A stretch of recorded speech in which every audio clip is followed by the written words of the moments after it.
Magandang araw sa inyong lahat mga kapatid at welcome na naman sa aking munting channel. Sa video ito ay mayroon po akong ituturo sa inyo isa na naman pong karunungan.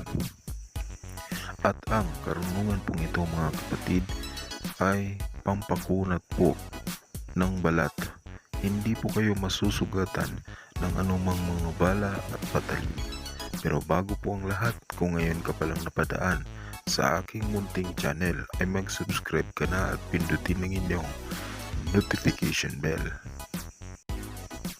Mayroon akong ituturo sa inyo mga kapatid. Ito po ay isang mabisang karunungan para po hindi kayo matatablan ng mga bala ng baril at patalim. Ang kailangan lang po ninyong gawin ay inyo po itong pabibisain sa loob po ng 49 days. Ganito po ang pagpapabisa.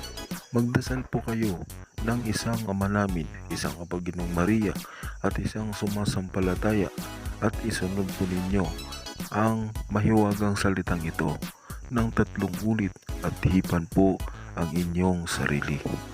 Gagawin po ninyo ang pagdarasal sa umaga at sa gabi sa loob po ng 49 days.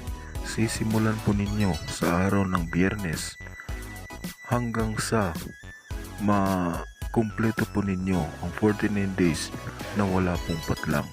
Sa ganun pong paraan ay mapapagana po ninyo ang mahiwagang salitang ito at saka magamit na po ninyo para maging makunat ang inyong mga balat at hindi kayo tatablan ng mga patalim at bala ng baril, lalong-lalo na po kung ang gagawa ay ang inyong kalaban.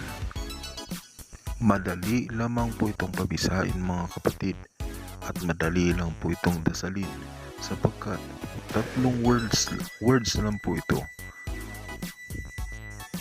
Kapag napagana mo na ito mga kapatid ay protektado ka sa buong araw saan ka man magpunta. Ito po ang mahiwagang salita na inyong pabibisain sa loob po ng 41 days at inyo pong magagamit upang maging makunat ang inyong mga balat at hindi po kayo matatablan ng kahit anong matutulis na bagay o bala ng baril. Adita dirit pedicium. Yan po ang mahiwagang salita mga kapatid na inyong gagamitin.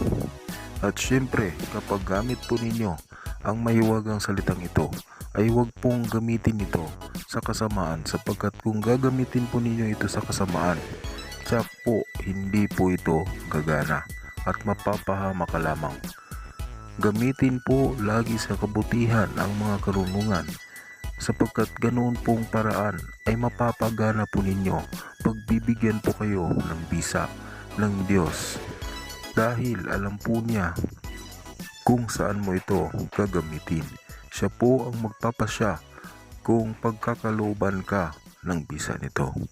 Sana po ay inyong naiintindihan mga kapatid. Hanggang dito na lamang po ang aking video. Marami pong salamat sa inyong panonood at pakikinig. God bless.